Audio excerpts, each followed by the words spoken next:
Ready for exciting rewards? Bacon Cry! Shell is offering amazing instant rewards when you purchase your car's favorite Shell fuel starting 5th May. For the actors on here, have you ever been in a scene with another actor who has held you spellbound? Guys, you guys need to see this man in action. A phenomenal actor, both on screen and on stage. His consistency, I think, is the most beautiful thing. Andrew Tandoh Adote. My name is Yaw Agyei, and welcome to Life After School. Does school really determine your future, or that is what we've been told? For years, we've measured success by grades and degrees. But what if life has other plans? In a world where dropouts build empires and top students still struggle, it's time we ask real questions. Welcome to Life After School, the podcast where we explore the truth about education, success, and everything in between. Whether you're a straight A student, a university dropout, or just trying to figure things out, this is the space for you. Let's challenge the system, hear real stories, and also discover what really shapes our future beyond the classroom. Life after school. School ends, but the journey doesn't. Hi, and welcome to Life After School. My name is Yaw Agyei. Do you own a radio at home? Or do you own a TV set? Do you have access to the internet? Then probably you would have heard this voice before. I call him the most famous voice in Ghana. Welcome to Life After School, Andrew Tandoh Adote. Thank you. It's good to be here, Yao. There you go. Maybe you remember the voice. Andrew, for the purposes of those who don't know, I'd want you to do a quick introduction who Andrew is. I'm Andrew Tandoh Adote. I'm an actor and voiceover artist. I've been into acting and voiceovers for close to 2 decades now. I think this year will be 17 years. So, in terms of today's conversation, we are going to delve into your educational journey. So, I would want you to take me back into time through your educational journey. Where did Andrew start schooling, to high school, to university, and everything else in between? All right. My story is not the typical story. It didn't follow the trajectory that most parents expect their children's lives to follow. Of course, I finished. I went to school at Ghana Atomic Energy Commission (JSS) junior when we used to call it junior secondary school, junior secondary school. And that's And then Guyek, right? yeah, GAEC, yes. And then I went to Presbyterian Boys Secondary School, Presec. Okay. I've always known I was a creative, so I from as long as I could remember, I knew I could draw and things like that. I always leaned towards that side. But my dad wanted me to go into the sciences and the chemistries and things. He had a vision for me that I would be a pharmacist. So he always tried to encourage me to do mathematics and things, which I hated. And in retrospect, I think I hated maths because of the way it was taught and the way it was framed in our minds as kids. You know, I'm pretty sure if I and children who were like me had more encouraging and tolerant and we had more teachers who were willing to meet us where we were at and present the mathematics in a way that was not intimidating or unfriendly. I'm sure we would also have learned to love mathematics. So back to the schooling thing, I went to Presbyterian Boys Secondary School. My dad wanted me to go into the sciences, so I opted for agricultural science. And of course, agricultural science, you had the core maths, elective maths, and all those things.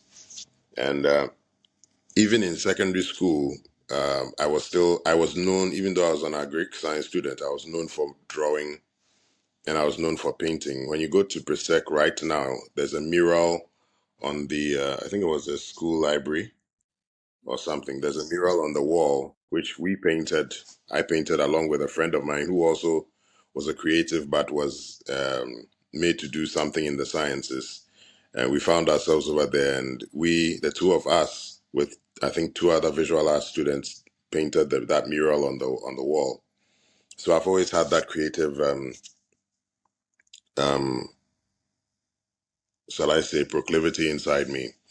So after secondary school, that was when I faced a pivotal moment where I either continued on the trajectory that, was set out for me, or I listened to my inner voice and follow my creative instincts. So after secondary school, I made the decision, and that was when I joined a theater group. This was before Roverman. I joined the theater group, and then I started doing voiceovers. And then I met Uncle Ebu White and decided that because I could draw, I knew I could draw naturally. Um, I met Uncle Ebu White and I told him, by that time, he wasn't known for theater. He was known for the Rover Report monthly magazine. And I had come across his work, his magazine a few times. So I went to see him and presented myself as an illustrator to draw some of the jokes in his magazine. And since from that day, things have just continued and snowballed to this day. And at a certain point, I left the theater group I was in, and Uncle Ibu invited me to join Roverman Productions. And this was in 2008. And as they say, the rest is history. Okay, so the rest is history, but I want us to go back into time again, especially All right. because of mathematics education. Um, Yeah. in terms of how maths is taught to students at the primary level, going into the high school level, if you Mhm. had the platform or if you had to propose changes or if we could tweak to help students like you and many out there, what would you be telling our educational system to? I think different children have different temperaments. And this is what the Western countries have been able to understand. And because we've heard many stories of students in Ghana who don't do well at all, who find themselves abroad and they are excelling. What's the True. difference? The difference is the way the subjects are taught and the attention to detail that the teachers pay to each student and how they assess each student's strengths and weaknesses. Unfortunately, we don't have that here. As a matter of fact, we have the opposite. I have heard so many horror stories of lecturers who meet their students for the first time and make a bet with themselves and the students that maybe 60% of you people will fail this Oh, class. Phil. Wow. Yeah, I've heard that too. And this is something they take pride in. The teachers literally take pride in the fact that in the number of students who fail their classes, it makes them feel good and it makes them feel, um, uh, you know, very, very accomplished. They rather feel accomplished when students fail their classes because it makes them feel like, yeah, Yeah. my course, no riffraff can come to my course. You know, that kind of Yeah. attitude. Yeah. Yeah. And I think there's a measure of this also in the junior high school setting where the teachers, because I in my when what I experienced was that the teacher was too quick to want to punish, and that whole attachment of punishment to the mathematics, it made it even less appealing. But when you go abroad, it's the opposite. It's that the teacher rather feels like a failure if he has taken an interest in you and you are not doing well. They put the responsibility on themselves. So I don't know how we'll do it, but if we're able to get lecturers who really make it their personal mission to see every student through their the difficult learning curves when it comes to certain subjects like mathematics. I think we will be the better for it as a country and as students and as teachers. Well, thank you for your submission. I remember something called mental. And when a Yeah. teacher comes into class, they start asking two times this, two times. If you are not able to answer, you put your head on the table and then you collect it at your back. So from how you are proposing or from what you are saying, something like mental, I don't know if they still do it. You are saying that we should eliminate it and give more contact hours to students tailored towards uh, their learning characteristics and interests. Well, yeah, yeah, and I doubt anything. I doubt much has changed because I haven't seen any major reform in that area that compels teachers to pay that level of attention to each student and cater to each student's strength or weakness. If you don't if you are mathematically inclined, you're able to catch the numbers fast and you're able to comprehend things quickly, you are seen as a good student and you are seen as smarter than other students. So it makes the other students who otherwise, if they had been oriented otherwise, would have gotten it. It makes the other students who struggle a little more just because they learn things differently. It makes them feel like they are not as smart, which was so in my case. It's a subconscious thing. When one student is doing well all the time in the class, the atmosphere and the teacher, they create the atmosphere where that student is seen as the best student in the class. And if he's the best, why should I bother? Because they're always beating me. Whereas if a different approach was taken to really, really get the students to see the subject from a different angle, because we're all inclined to see certain subjects. They say some learn by just looking. Some have to look and demonstrate. You have to demonstrate it for some students to understand, and some also have to write it down. And there are different ways that we assimilate information. So yeah, I agree with you, but I don't think any such reform has happened. I think if anything, things have gotten much worse. If what I hear from my teacher friends is anything to go by, especially in the public So school system. yeah. So I want us to speak about going into percent. I know your dad had the pharmacy dream, and Yeah, you were more of a creator, right? yeah.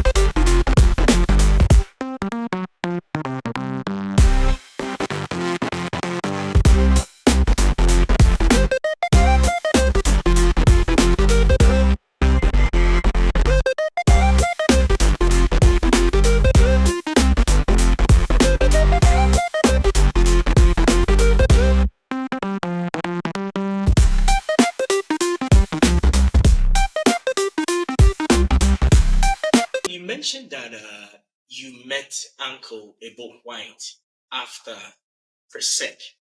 How did that meeting happen? Well, after Presec, I did a course in art school. I wanted to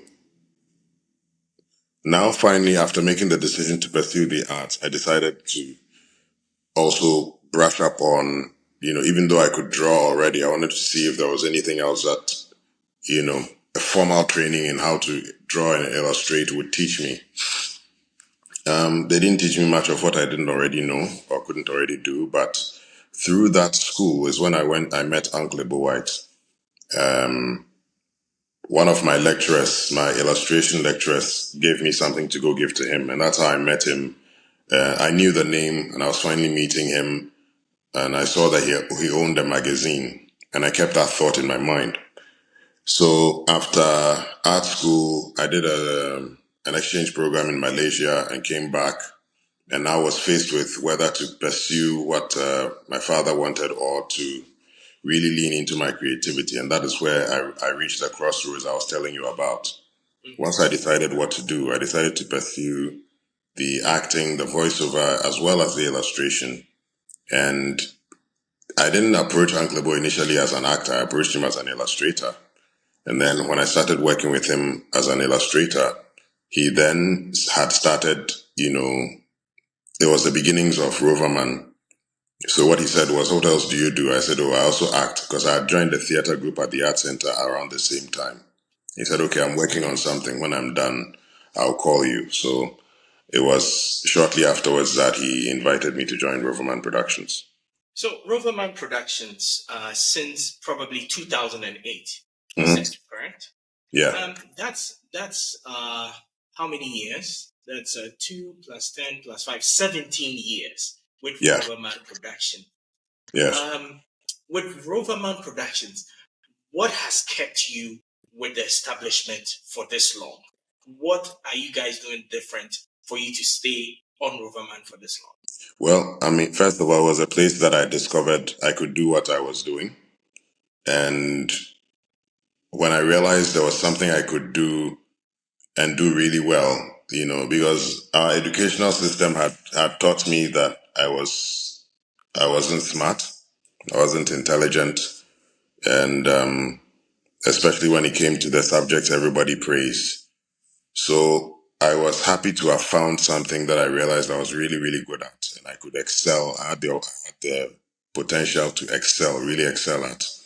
And Uncle Ebo's leadership style was very nurturing and very encouraging, but at the same time very challenging. He would push you to your limits, and I loved that interaction. I loved the fact that I was being thrown challenges every time, and I was able to, how do I call it? I was able to excel through every challenge that was thrown at me. So that was what has kept me going. Was the leadership style, the nurturing as well as challenging nature of my relationship, and the opening of doors and things like that. And once you find somewhere, a place that you feel like you belong, a place where you feel like you are accepted and you are encouraged, you just stay there, you enjoy being there, and then the time just flies by. So, in terms of working at Roverman, personally, I am a fan. I have attended a lot of the productions that you guys have done. From a smartness point of view, how are you guys able to, and this is a question many fans would ask, how are you guys able to memorize all your lines? Oh. Even if it's 1 hour production, how are you guys able to memorize your lines? Well, it's just one word, repetition. The same way we used to memorize poems and nursery rhymes and things as children. We repeat and repeat and repeat and repeat until we don't need to repeat anymore, until it is firmly lodged in our memories. There is no shortcut to memorizing lines, but it's just that people do it differently. Some will read the lines and write it down over and over again. Some will record it on a tape and play it back over and over again. And some, like me, will do it the old school way. We'll read, put the paper down, try and remember what we've read. If we make a mistake, we refer again. So there's really no shortcut to it. And no matter what style you choose, you will still repeat over and over again until it sticks. Let's move on to voiceover, working as a voiceover artist. Yeah. Do you remember your very first paid voiceover gig? Yes, I do. The first time, I remember the first time I was paid for a drawing. The first time I was paid for a voiceover. Obviously, it was Uncle Ebo who was the first person to pay me for drawing. And then how the voiceover came about was that I had an older sibling who worked at City FM. And that was around the time that Jessica was the drive time host. and she was very big at City FM. Through my sister, I got to form some kind of friendship or relationship with Jessica. So after a while, it was my sister who suggested that, oh, you have a nice voice. You should try voiceovers. Because she was in radio now, so she knew what voiceovers were. I didn't. So I did some research, found out what it was, and at the time, I could read pretty well. So I approached Jessica and said, they say I have a nice voice. Want to try voiceover? And she said, what a coincidence. I was working on one. I was supposed to do with Oscar Provençal. He's out of town, so you come and do it with me. So I did, and then yeah, I got paid. Unfortunately, I can't remember how much. I think it was 500 cedis or something. Yeah, between 2 and 500 Ghana cedis. And I was over the moon. I was like, wow, I got this money for talking into a microphone. It was a very exciting time. Ready for exciting rewards? Bacon Crying! Shell is offering amazing instant rewards when you purchase your car's favorite Shell fuel starting 5th May. Starting this month. All you need to do is buy 400 Ghana cedis fuel to win up to 1,000 Ghana cedis worth of free fuel, t-shirts, dusters, free car wash, discounts on food offers from our partners, key rings, torchlights, tissue boxes, and free water bottles. Offer runs Mondays and Fridays every week for the next 8 weeks, so don't miss out. Drive to the nearest selected Shell, fuel up with Shell Fuel, and win Bacon Crying! Terms and conditions apply. Go well. Well, so in terms of people who aspire to be voiceover acts, if you were to give them advice on how to make a career of their voice, what would you say to them? Well, I would say it doesn't have to be a strong background, but have a background in acting. Study acting a little. Study the voice inflections and things like that, because you are basically, what you're doing with voiceovers is basically acting. So study acting. I fortunately have been very helped with my acting background when it comes to voiceovers. So I would say study acting. You don't need to join an acting school. Just do research on acting and emotions and things like that. The second is develop the physical skill of reading without sounding like you are reading. You know, so I'm at Animax Studios right now, and they have these writings on the wall. So it has, you can develop the skill of just reading. Animation as an art form predates modern cinema. With early examples like prehistoric cave paintings suggesting sequential movement. You see, the 19th century introduced groundbreaking inventions like the zeotape and the phenakiscope. It's the first time seeing the word, which laid the foundation for animation storytelling, you see. In the early 20th century, pioneers like E. Mel Cole and Winsor McCay brought animation drawings to life, you see. So you just read like you are talking. It's a skill because you have to have your vocabulary right, like prehistoric. If you don't know the word what it means, you won't be able to read it with meaning. Or sequential. I just read sequential as though it was a simple word, but it's not. You have to understand what it means. Sequential, what does that mean? 19th century.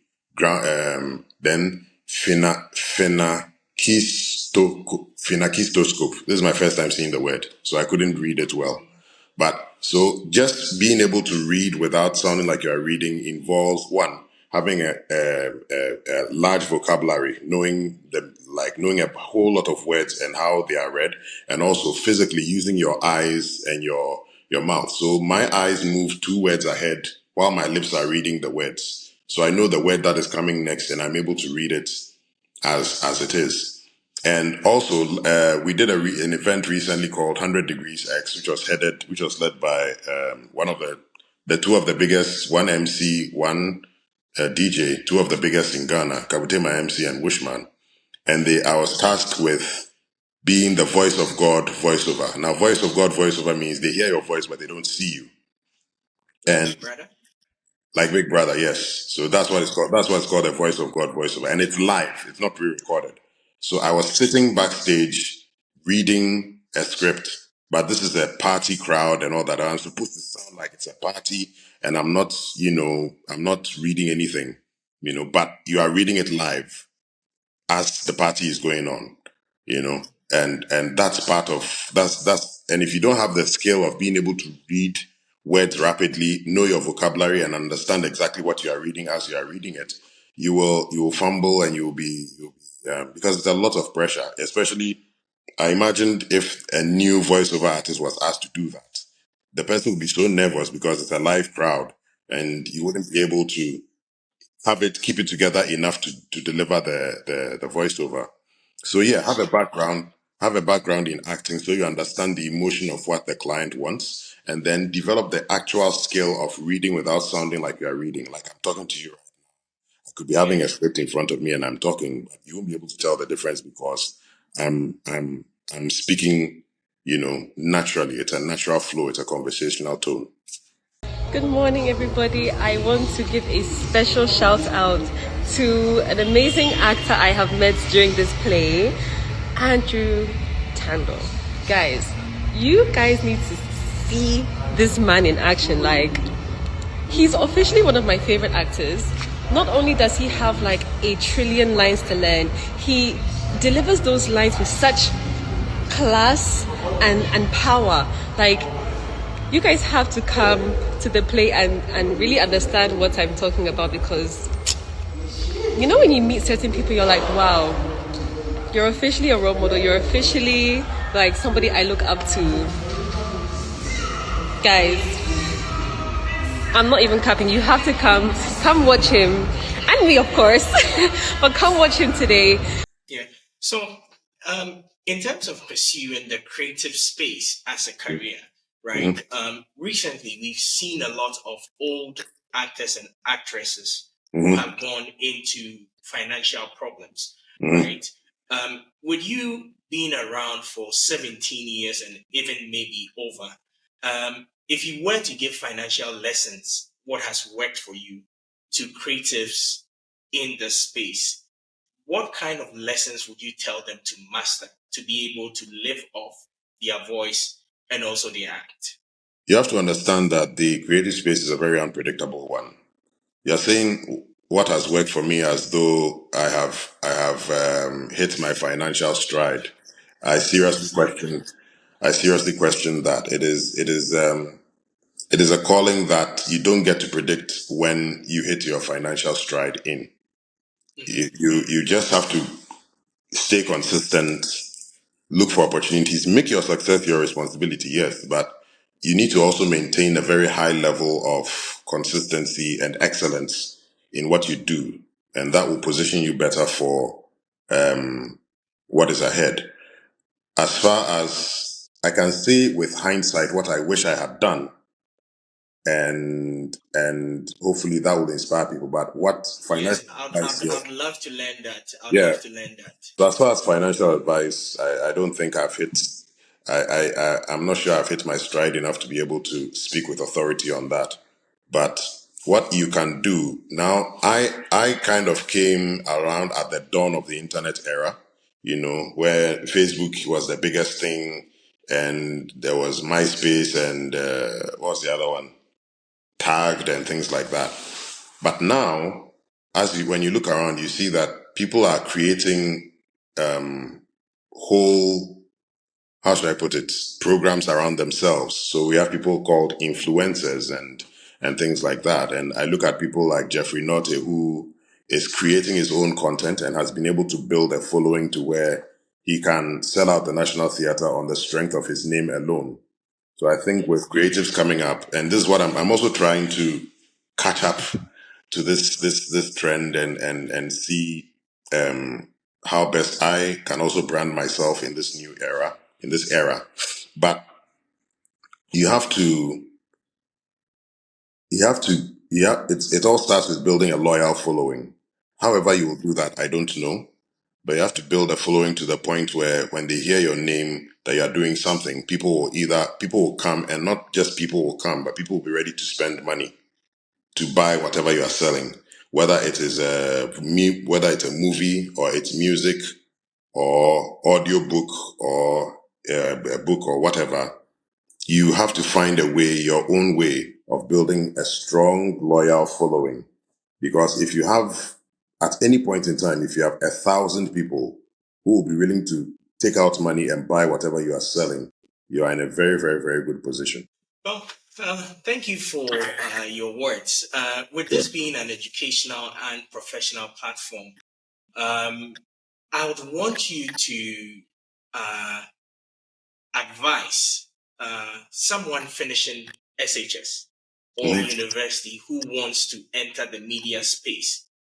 What advice would you give to them in Research. entering? Okay. Research. This chat GPT thing has been revolutionary because unlike Google, it literally gives you exactly what you want and it pulls from knowledge from all over the world. So I can imagine if you just finished secondary school, you can go on ChatGPT and say, I just finished secondary school.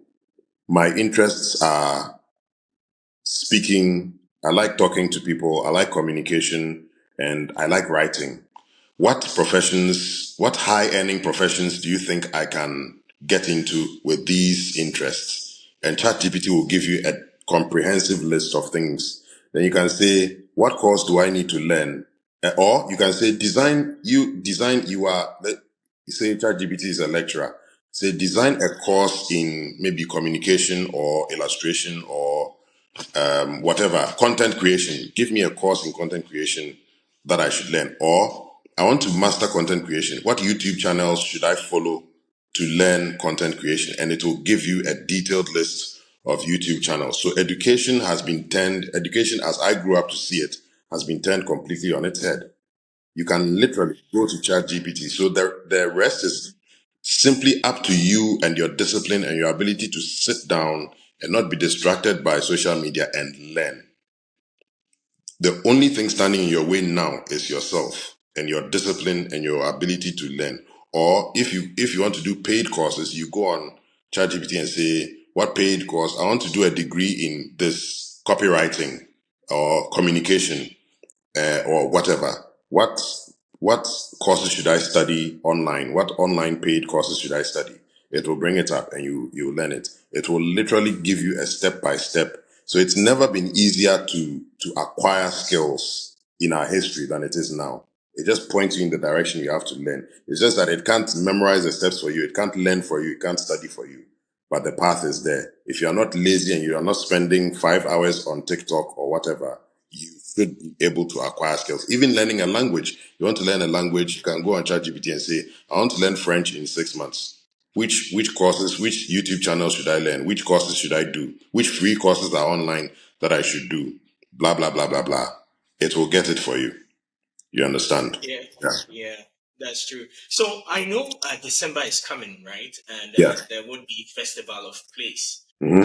There are teaming fans, patrons who would want to come see you perform. I Mm-hmm. want you to send your last words to them, message to them, anything you'd want to say to people who Okay. are ready to come see you. Well, in the last 4 years or so, I've gotten opportunities to work with other theater groups or other theater companies.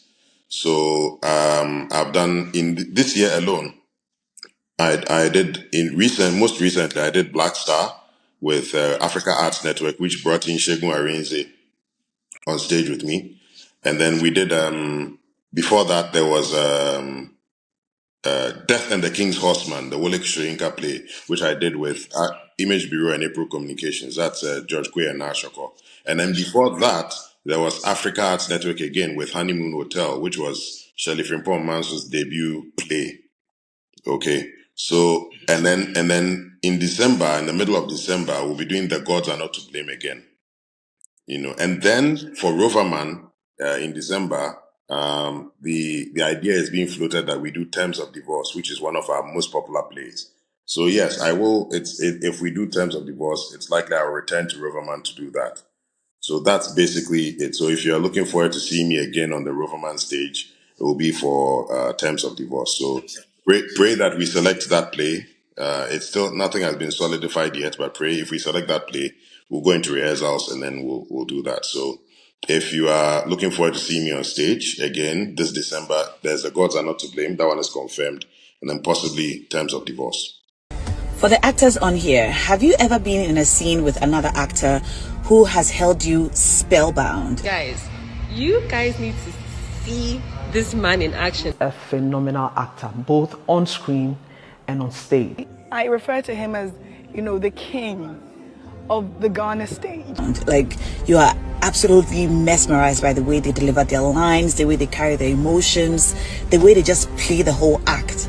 He delivers those lines with such class and power. And his consistency, I think, is the most beautiful thing. Andrew Tandoh Adote. And what would be the date for The Gods Are Not to Blame? I know it's the 15th. I can say with confidence the middle of December. Okay, let's keep it at the middle of December. 14, 15, 16, thereabouts, yeah. Okay. But it's 3 days. It will be 3 days. It's going to run for 3 days. Yeah. Okay. So, thank you very much, Andrew Tandoh Adote, for joining Life After School today. It is a pleasure to have had you on here. 2026 and beyond, I know you have bigger things. And to the viewers at home, this has been Andrew Tandoh Adote. If you have a kid at home who is looking to go into the creative space, we do encourage you to encourage them to do pursue. And let me just add this.